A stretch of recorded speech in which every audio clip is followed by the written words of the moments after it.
Hai para sahabat daki, bertemu lagi di channel pendakian sahabat daki. Kali ini Mimin akan mengajak sahabat daki untuk mengeksplor salah satu gunung yang berada di Jawa Barat, yaitu Gunung Gede. Gunung dengan ketinggian 2956 mdpl ini bisa didaki melalui 3 jalur, yaitu jalur Cibodas, jalur Putri, dan jalur Sela Bintana. Perjalanan kami mulai pukul setengah 3 dini hari dari kota Jakarta menuju kota Cianjur, Jawa Barat. Maklum, kali ini kami mencoba pendakian tektok dikarenakan kendala waktu yang mepet, sehingga kami harus turun di hari yang sama dari puncak Gunung Gede. Di pendakian Gunung Gede kali ini, Mimin bersama ketua sahabat daki, yaitu Adit si Haji Dalsim yang penuh karisma nan mempesona. Selepas sholat subuh di base camp Cibodas, kami telah sampai di pintu rimba. Dengan ditemani Kang Ari sebagai guide base camp, kami pun memulai petualangan eksplor Gunung Gede via Cibodas. Perjalanan ini kami mulai dari pintu rimba yang ditandai oleh patok-patok HM layaknya di gunung lainnya. HM adalah hektometer, yaitu setiap patoknya berjarak 100 meter. Ini sama Pak Bona sama Kang Ari.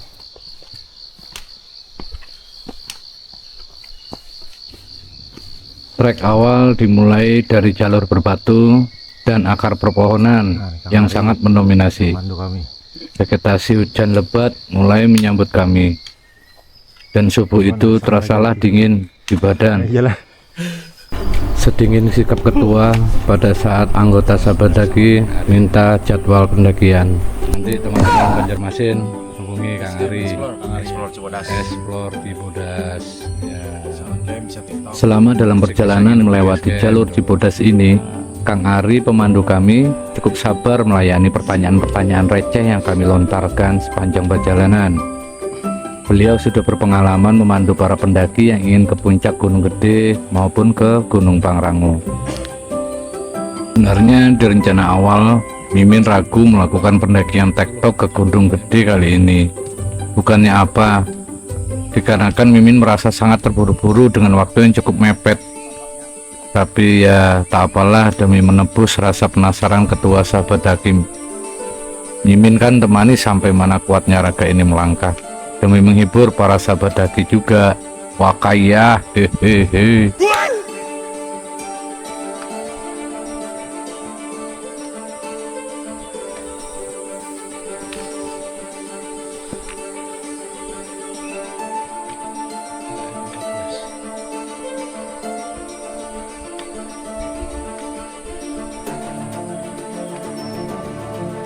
Sekitar 1 km pertama, kami tiba di Telaga Biru, sebuah danau kecil berwarna kehijauan, dikelilingi pohon-pohon tinggi. Konon warna airnya bisa berubah tergantung cuaca dan kadar ganggang di dalamnya. Inilah tempat pertama untuk rehat sekaligus mengatur ritme nafas sebelum melanjutkan ke pos berikutnya. Jos Kang Ali. Penyiksaan pada orang tua. Cuaca mendukung ya. Cuaca mendukung, amin.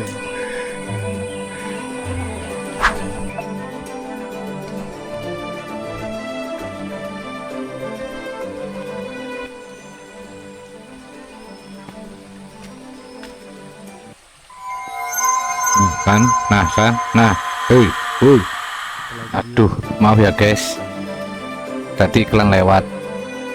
Di sini Mimin udah banyak bertanya sama Kang Ari. Bang, udah dekat belum sama puncak?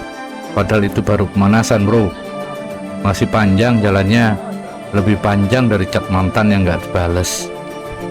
Kita lewat Telaga Biru, katanya sih kalau airnya berubah warna berarti ada makhluk halus lagi ngaca. Tapi tenang, kita udah cakep semua. Mereka minder.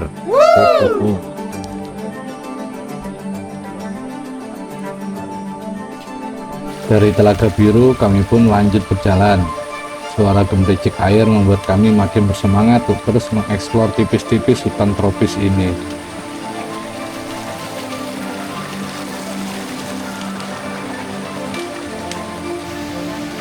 Trek terjal berbatu seperti ini akan kami jalani hingga ke camp akhir jalur Cibodas, yaitu Kandang Badak, di mana para pendaki biasanya melakukan camping dan bermalam di sana. Sekitar pukul 6:30 WIB, sampailah kami di jembatan Rawa Gayonggong. Jembatan dengan paving blok ini di beberapa titiknya ada yang berlubang dan cukup licin, sehingga membuat kami berjalan dengan penuh hati-hati dan tetap fokus, sebab bila tidak kaki kami akan terperosok ke dalam jebakan paving berlubang di bawah.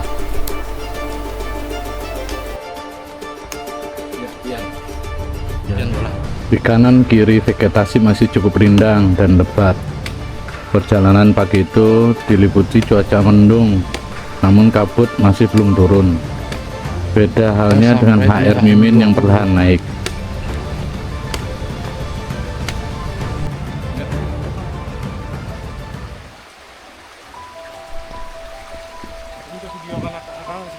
Panjang jembatan Rawa Gayonggong ini sekitar 200 meteran.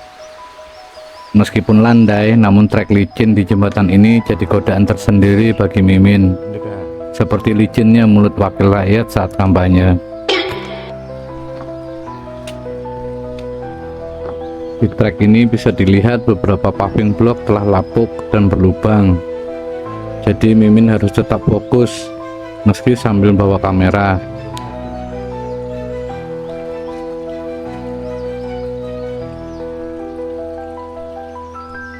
Setelah melewati jembatan Rawa Gayonggong, sampailah di pos Panyangcangan.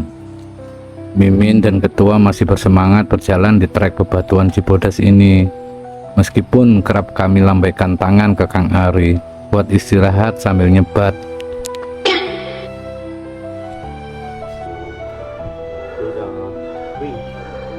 Batu-batu di sini bukan sekedar batu, ada yang bentuknya kayak tangga, ada yang bikin kita harus melipir ke pinggir di bagian tanah dikit, bahkan ada yang bikin kita mikir, ini siapa yang nyusun ya?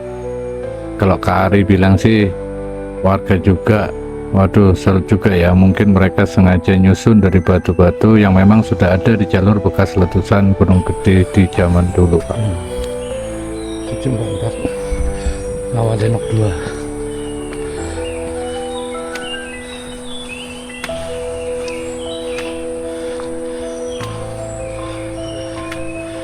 Rawa Denok 2 1863 menit ya.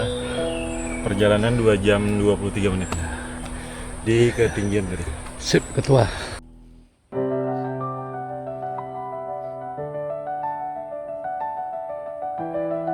Di pos Rawa Denok 2 kami beristirahat sambil mengatur nafas sembari bertanya pada Kang Ari tentang habitat beberapa satwa liar yang hidup di Gunung Gede.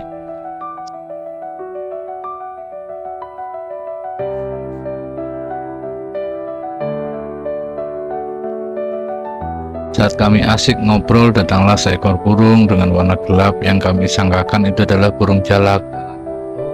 Yang kayak jalak ya. Burung jalak kurung ini sering kami temui di tengah trek pendakian, di mana burung jalak ini kerap mencari makan di jalur pendakian untuk mengais sisa makanan yang ditinggalkan oleh para pendaki. Jalak harupat. Nah, ini jalak harupat. Ini jalak harupat. Ini Akang jalak harupat. Kang Ari ya. Akamsi.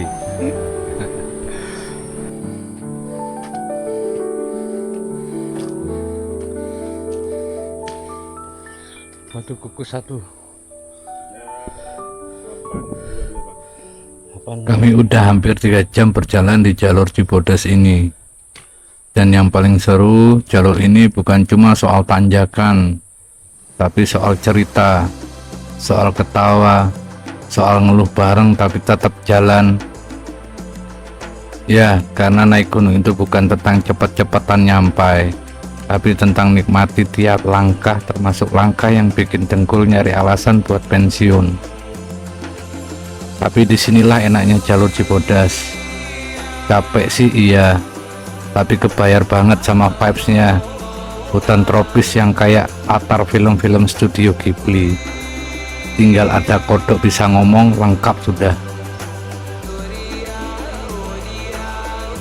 Suasana vegetasi makin sejuk, hutan makin lebat, dan lumut makin niat tumbuh di mana-mana. Bahkan ada batu yang lebih hijau dari saldo ATM tanggal tua. Beberapa kali kami melihat pohon tumbang di trek, seakan mengingatkan kami bahwa hari naas bisa datang tiap saat bila pohon atau dahan bisa menimpa kapan saja. Makanya saat di trek, mata kami harus tetap awas. Beberapa pohon tumbang mungkin udah lama, tapi tetap jadi pengingat. Alam itu kuat, liar, dan nggak bisa diprediksi. Kitanya yang harus pintar-pintar adaptasi. Nggak bisa ngeluh, karena ngeluh nggak bikin batang ini minggir sendiri.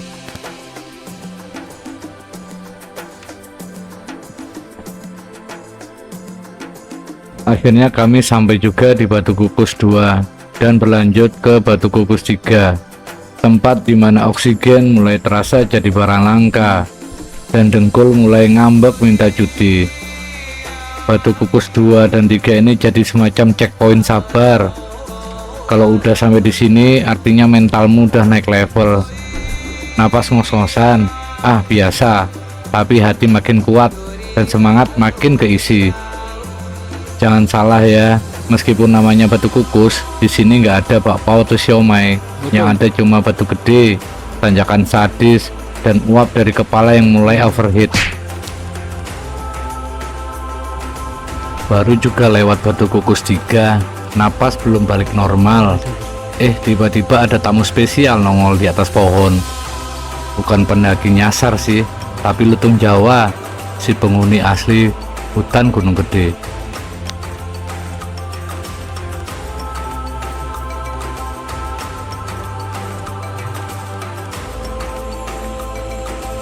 Batang pohon di Gunung Gede nggak polos, mereka dibalut lumut-lumut, tebal dan basah. Kalau dilihat dari dekat, kayak karpet hijau alami. Tapi jangan salah, licinnya bisa bikin sandal Crocs pun menyerah.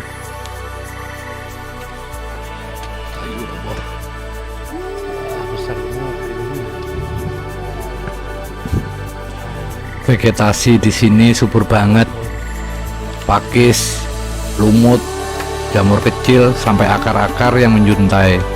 Semua hidup berdampingan, kayak mereka punya komunitas sendiri, lengkap dengan sistem RT RW antar pohon.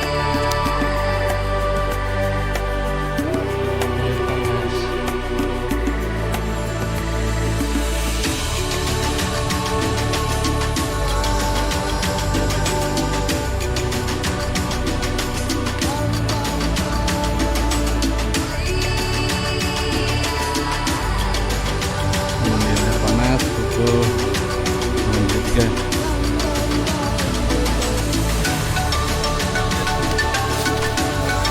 Setelah 4 jam pendakian, nah ini dia salah satu spot paling unik dan bikin kaget di jalur Cibodas, trek air panas. Di tengah-tengah hutan yang sejuk, tiba-tiba kita disambut aliran air yang anget-anget mendidih menggoda. Disinilah kaki mulai dilamar sama tanah. Airnya panas beneran bro, bukan air anget-anget kuku. Salah injak bisa kayak rebus kaki sendiri. Dari celah-celah batu ini uap belerang naik pelan. Baunya semerbak, agak-agak aroma telur setengah matang sih, campur aroma perjuangan. Mantap. Biru wes.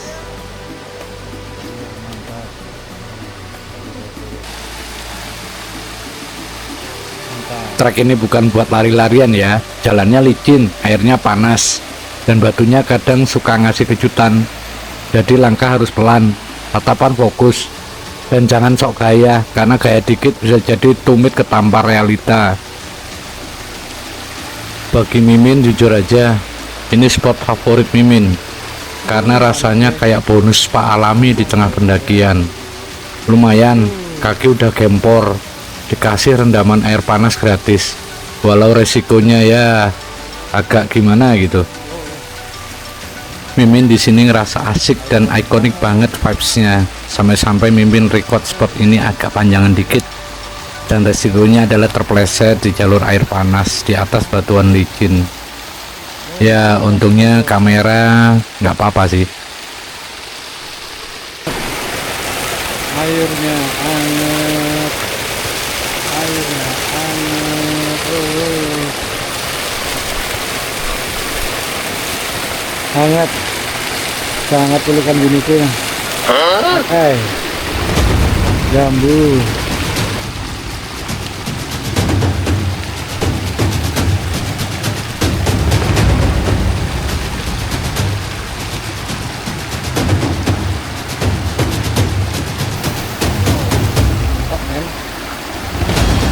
Majing. Majing jalurnya majing.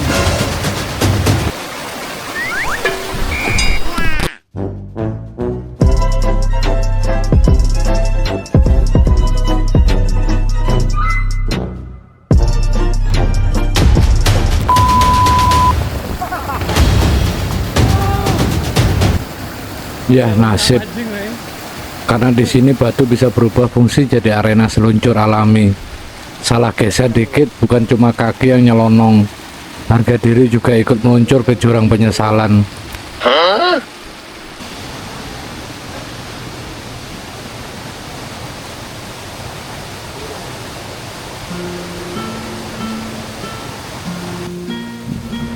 Setelah drama tergelincir ala sinetron tadi di jalur air panas, akhirnya nyampe juga di pos air panas. Badan lelah, lutut trauma, tapi hati adem lihat pemandangan ini.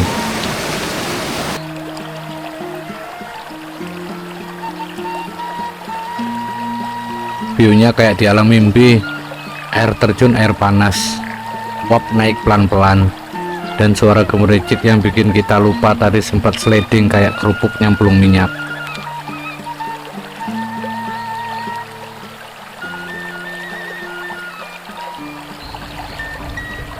Air terjun ini bukan cuma indah, tapi juga jadi pengingat.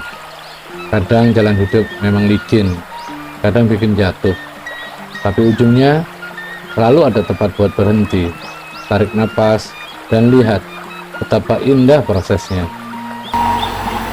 Tidak ada hal sia-sia dengan perjuangan yang telah kita lakukan dengan cukup keras.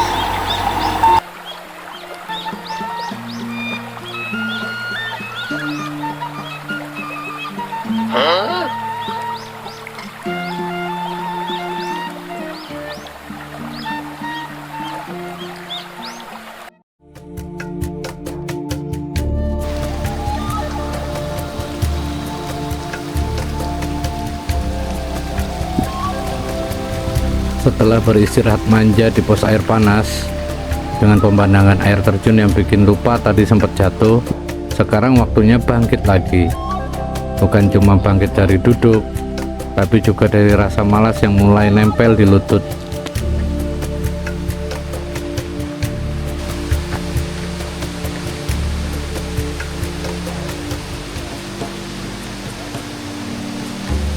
Baru aja perjalanannya lanjut dan langsung disambut tanjakan. Aduh duh.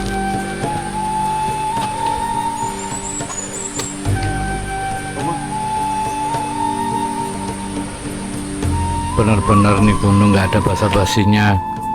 Baru juga hangat-hangatan uap belerang, sekarang disambut sama batu dan akar.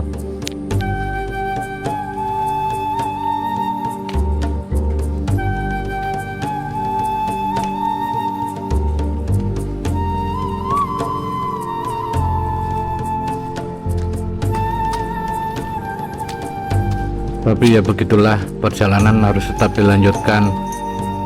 Satu langkah, dua langkah, sambil tetap bawa rasa kagum dan sedikit rasa pegal yang nggak bisa ditawar. Pegal di lutut, pegal di pinggang, pegal di tawa gelap.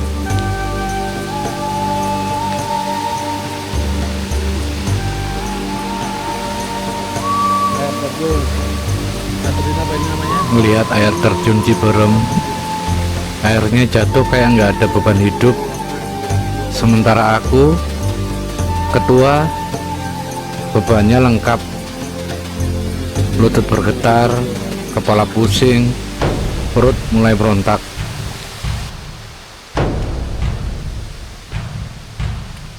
Setelah melihat air terjun Ciberem, kami pun tetap lanjut melangkah ke atas.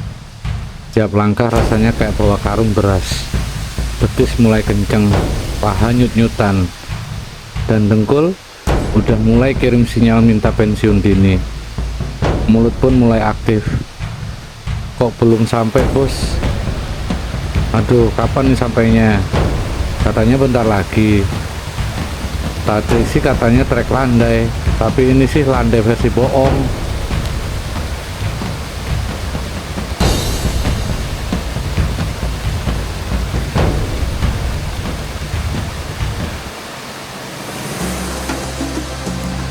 Tapi ya begitulah naik gunung. Pegal, capek, pusing, ngeluh, itu semua bagian dari paketnya. Dan anehnya, walau capek, tetap aja lanjut. Karena rasa lelah itu kalah sama rasa penasaran. Di depan kira-kira ada apa lagi ya?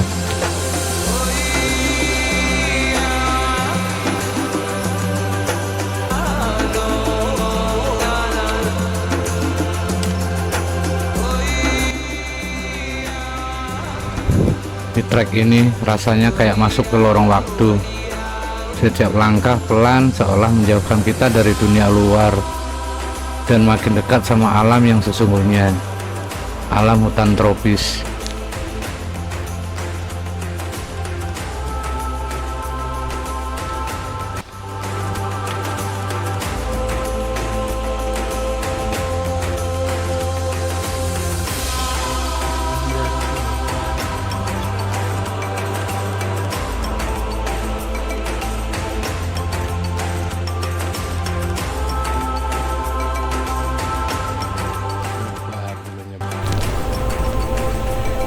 Kabut mulai turun pelan di antara dahan pepohonan, kayak sapu lembut yang nyelimutin jalur.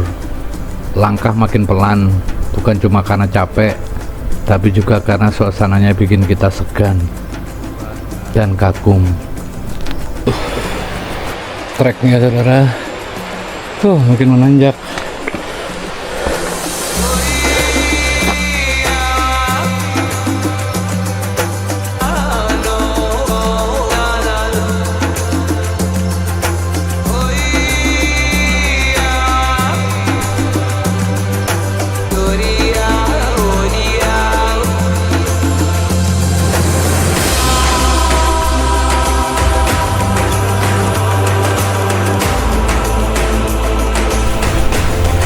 Makin ke atas, vibes trek Jalan Cibodas ini makin magis dan mistis.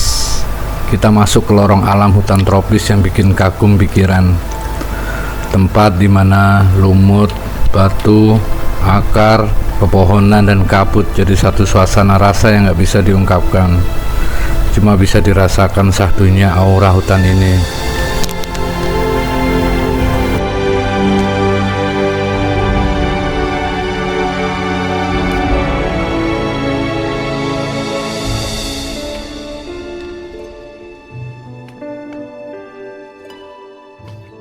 Tentang lelahnya fisik Mimin jangan ditanya lagi. Di titik ini pikiran pokoknya harus tetap maju, naik terus karena udah kepalang basah. Tapi di tengah semua rasa letih itu, hutan Cibodas hadir seperti sahabat yang diam tapi menenangkan. Dia nggak perlu bilang apa-apa, tapi kehadirannya cukup.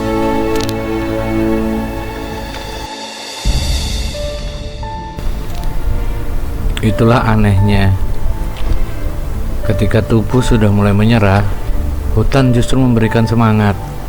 Lewat cahaya yang menembus dedaunan, lewat kabut yang turun perlahan, lewat angin yang hanya lewat sebentar, namun menenangkan.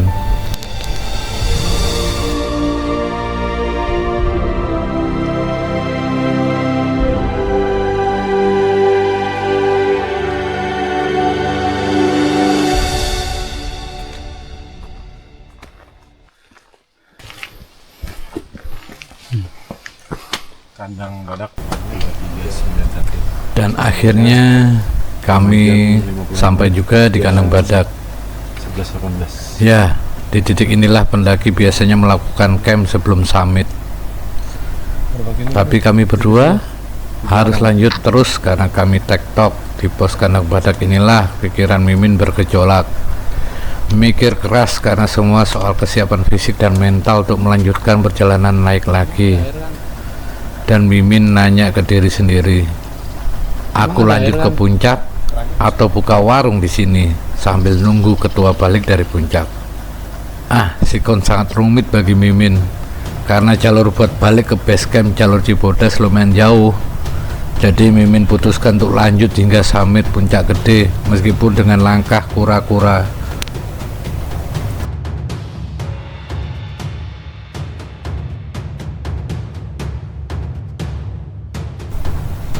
Sebelumnya Kang Ari yang jadi pemandu kami udah ngomong kalau tanjakan setelah kandang badak ini udah mulai serius.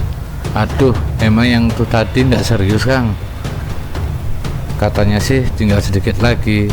Padahal sedikit ini panjangnya bisa bikin kita mikir ulang. Kenapa juga Mimin mau tektokan? Tahu gini kan ngecamp aja. Lagi-lagi pikiran jadi galau saat merambat naik di trek Cibodas ini. Treknya benar-benar mulai serius, kayak tanjakan punya dendam pribadi. Setiap langkah tuh Mimin kayak ditanya, yakin masih mau lanjut? Ya harus lanjutlah, karena udah terlanjur jauh langkah kaki ke sini. Meski dengkul kayak menjawab, enggak sih, tapi terlanjur. Langkah kaki udah bukan pakai tenaga lagi, tapi pakai iman dan keyakinan. Soal semangat itu ilusi, bukanlah jadi solusi, namun lebih ke harga diri Mimin. Hahaha. Tapi di tengah semua kelelahan itu ada lucunya. Kami jadi akrab dalam penderitaan. Tertawa bukan karena lucu, tapi karena udah pasrah. Jalan terus karena mundur lebih sakit. Dan justru disinilah indahnya, saling hibur, saling ejek halus, tapi saling dorong maju. Karena kalau nggak ada tawa di tanjakan ini, mungkin udah pada ngelinding balik ke kandang badak. Langkah tetap lanjut, pelan tapi mantap. Akar-akar ini bukan penghalang, tapi saksi bisu perjuangan. Dan tiap kali kaki menginjak dengan selamat, rasanya kayak menang lotre versi pendaki. Setiap 10 meter Mimin beristirahat di trek sekedar nurunin HR sambil sesekali merenung dan meyakinkan diri sendiri, yes, Mimin harus push the limit buat muncak Gunung Gede meski resiko pulangnya malam hari di tengah hutan. Dan jalani treknya dengan enjoy, tidak dengan nafsu paksain diri. Pelan tapi pasti, bukan nurutin nafsu ingin cepat muncak tapi malah jadi bencana. Ya kan, ganti 2427 MBPA 1257. Tanjakan Kesunyian hutan tropis Gunung Gede berkabut memang satu-satunya yang membuat Mimin tetap menikmati trek meski fisik udah terkuras. Suara serangga hutan seakan hilang berganti dengan suara napas sendiri yang ngos-ngosan. Dan suara hati yang bilang, ayo kamu kuat, sedikit lagi, ayo sedikit lagi. Lucunya, walau fisik udah hampir habis, hati justru makin kuat. Mungkin karena merasa capek ini udah kelewat batas, sampai nggak bisa apa-apa lagi selain, ya jalan aja terus. Deket 8 jam jalan. Di ketinggian masih 26 86. Tua-tua keladi, Ampun brother, makin tua raja lagi.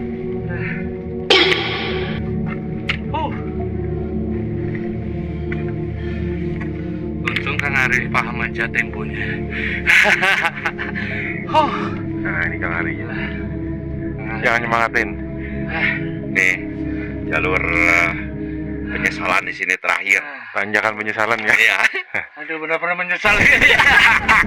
Kayaknya benar-benar menyesal dan istighfar. Aduh, istighfar dah. Aduh. Karena ya seberat apapun tanjakannya, kita semua tahu puncak tinggal beberapa langkah lagi. Dan setiap langkah di tanjakan penyesalan justru akan jadi bagian cerita yang paling berkesan dan paling sering ditertawakan nanti di base camp. Ya Raja Daki, ada pesan dan kesan? Mimin karena fokus lagi menyuting, jadi minta maaf, jadi sama ketua aja yang bawa. Nawas menial. Ampun dah.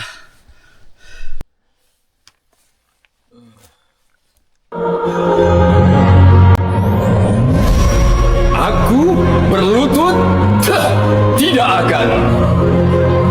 Dingin, tetapi tidak kejam. Kesendirian adalah teman terbaikku.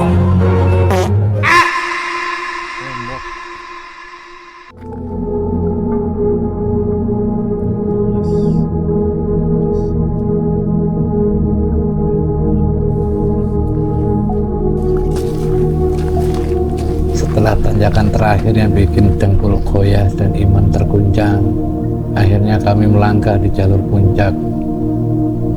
Harusnya ini titik kemenangan, harusnya. Tapi yang menyambut kami bukan kawah megah, bukan tebing curam yang bikin kagum.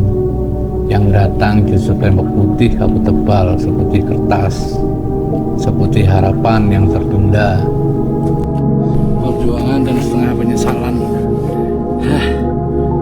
Gila treknya nah. Cuacanya mantap, Pak. Tembok sama sekali. Tembok.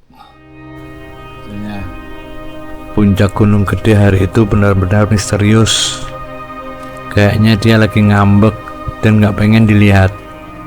Padahal kita udah datang jauh-jauh, bawa harapan, bawa capek, bawa pikiran semuanya pokoknya. Tapi ya beginilah alam pegunungan. Kadang kasih view, kadang kasih kabut, tapi dia selalu kasih satu hal yang pasti, rasa bangga karena kita berhasil sampai dengan tenaga yang ada. Peace, peace, peace, peace.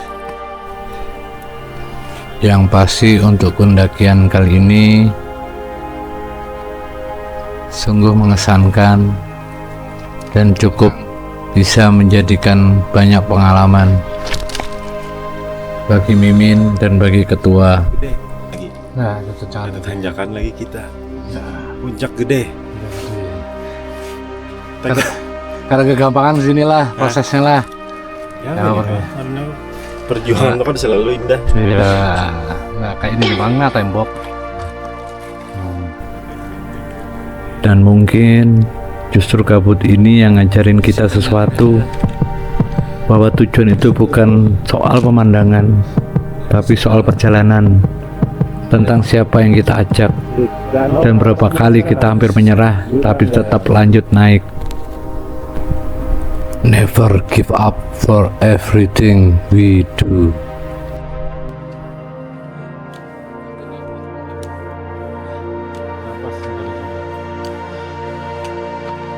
Ini apa? Ini peringatan. Ini Kang Ari. Dan inilah tempat paling mulia di atas gunung, warung kopi, tempat di mana mimpi-mimpi dingin kita menemukan harapan. Warung ini bukan warung biasa, ini warung sakral. Bahkan orang yang habis patah hati aja bisa sembuh cuma gara-gara ngopi di sini.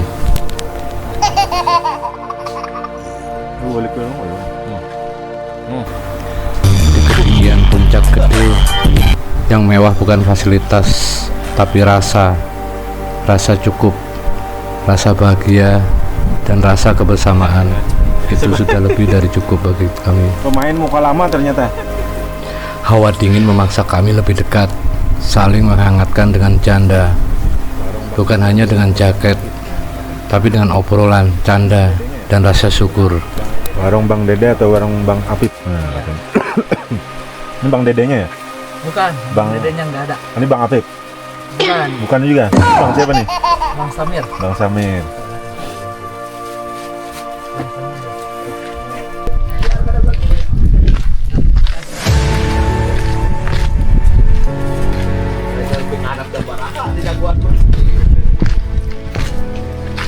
Alhamdulillah puncak. Sampai di titik ini rasanya campur aduk. Kaki udah kayak odol yang dipencet terus, tangan dingin kayak nyentuh kulkas, Sampai ke tapi tetap berusaha tersenyum. Harus tetap tersenyum, karena perjuangan ini bukan cuma soal view, tapi soal proses sebuah perjalanan.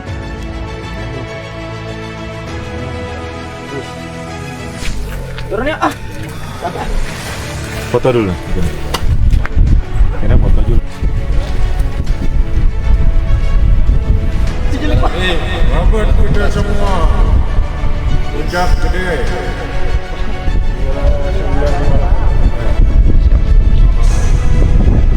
Gunung Gede. Sampai juga akhirnya kami di puncak Gunung Gede. Walau dunia di sekitar kami tak terlihat, tapi yang jelas terasa adalah hangatnya kebersamaan, dinginnya udara dan cuaca, dan kenangan ini bakal kami bawa pulang sampai ke bawah. Terima kasih alam raya, terima kasih Bang Ari, terima kasih Ketua. Sampai jumpa di pendakian berikutnya.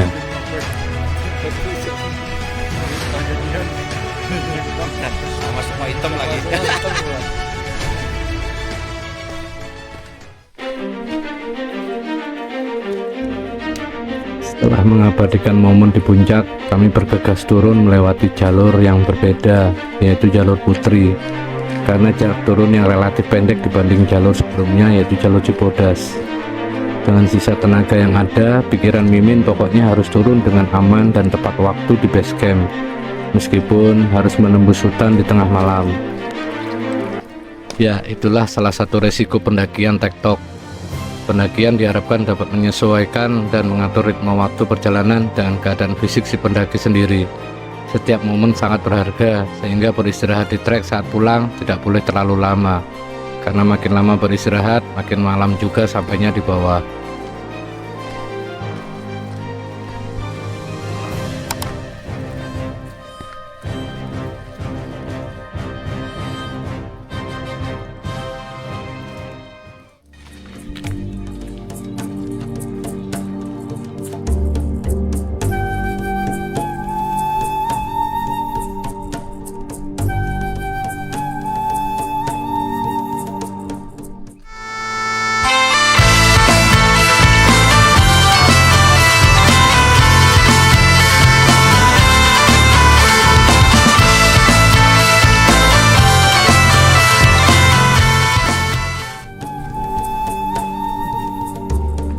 Di alun-alun Surya Kencana, kami berjalan pelan.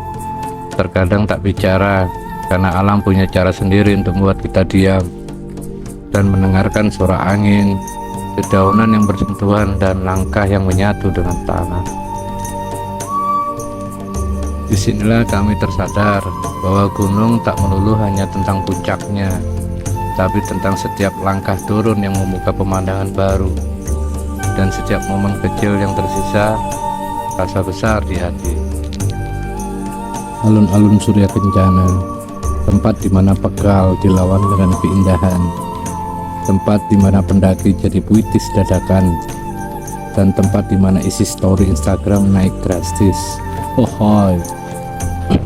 Dan sampai sinilah hadiah dari Gunung Gede untuk para pejalan yang sabar.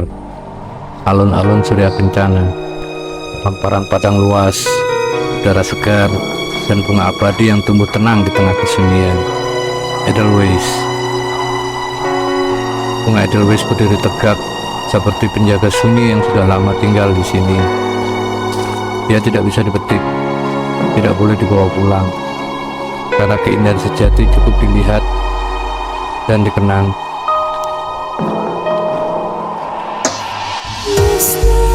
Ya, begitulah para sahabat daki. Kalau di tengah lelah kalian merasa dunia itu kejam, ingatlah bahwa di ujung tanjakan, di ujung rintangan, selalu ada Edelweiss yang bilang, "Sini dong bang, rebahan bentar." Hohot.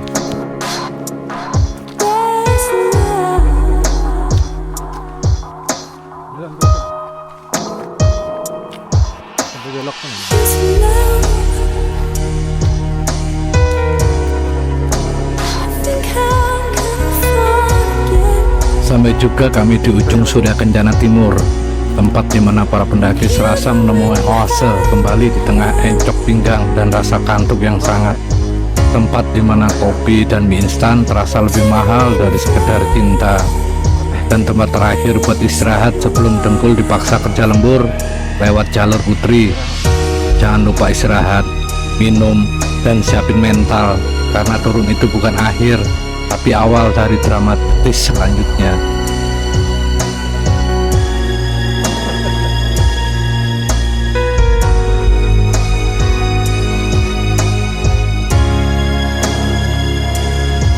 Dan inilah detik-detik terakhir dari pendakian tektok Gunung Gede.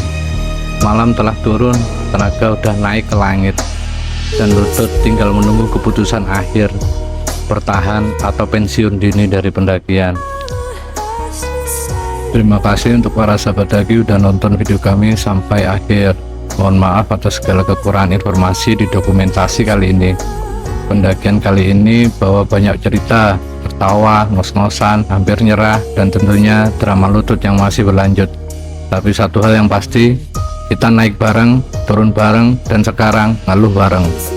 Sahabat daki, sahabat kita semua, salam lestari.